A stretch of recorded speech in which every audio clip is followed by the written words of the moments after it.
o'z joniga qasd qilish, yomon yo'llarga kirib ketish kabi holatlar hozirgi o'smirlar orasida juda ham keng tarqalmoqda. Tan olamizmi yo'qmi, buning eng asosiy sababchisi ota-onalar. Olimlarning isbotlashicha, hozirgi zamonaviy ota-onalar haftasiga farzandlari bilan hattoki 7 minut ham suhbat qurishmas ekan. Shu birozgina davom etgan suhbat ham farzandini och qolmagani, bugun kuni qanday o'tgani, darsini qilganlari bilan o'tib ketar ekan. Buning oqibatida farzandlarimiz uchun juda ham muhim bo'lgan ruhiy barqarorlikka putur yetkazilgan holatda farzandlarimizni asta-sekin o'qishida, tarbiyasida, o'zini tutishida juda katta yomon tarafga o'zgarishlarni kuzatar ekanmiz. Ruhiy sog'lom va tarbiyali farzandlarga ega bo'lishimiz uchun biz har bir farzandimiz bilan alohida vaqt o'tkazishimiz kerak. Masalan, ota va qiz vaqti yoki ota bilan o'g'il vaqti yoki ona bilan shu holat bo'lishi mumkin.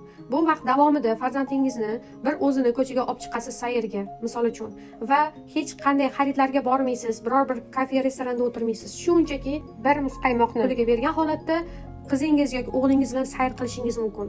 Bu davr paytida faqat siz tinglovchi bo'lasiz. Ya'ni farzandingiz nima desa eshitasiz, uni tanqid qilmaysiz, unga nimadir o'rgatmaysiz, aqllilik qilmaysiz. Mana shu vaqtda farzand shu darajada energiya olar ekanki, ota va ona bilan farzand o'rtasidagi ishonch osmon darajada qurilar ekan va bunday ota-onani farzandlarining tarbiyasi boshqa bir farzandlardan anchagina farqli bo'lar ekan. Bu kitobni o'qishimdan oldin bu narsani men Baby Bus degan multfilmdan o'rgangan edim. Sababi o'sha multfilm ham aynan shu metodikani doimo targ'ib qilib keladi va meni farzandlarim o'zlari ona bugun men bilan birga vaqt o'tkazadigan kuning deb oldin aytib turishadi. Men O'zbekistonda asosan o'tish davridagi bolalar bilan ishlar edim va o'z tajribamdan kelib chiqib ayta olamanki, mening ham o'quvchilarim orasida ota-onasi bilan kelishmovchilik sabab o'z joniga qasd qilgan farzandlar bo'lgan. Agar sizga yana bu turdagi ma'lumotlar qiziq bo'lsa, qiziq deb yozib qoldiring.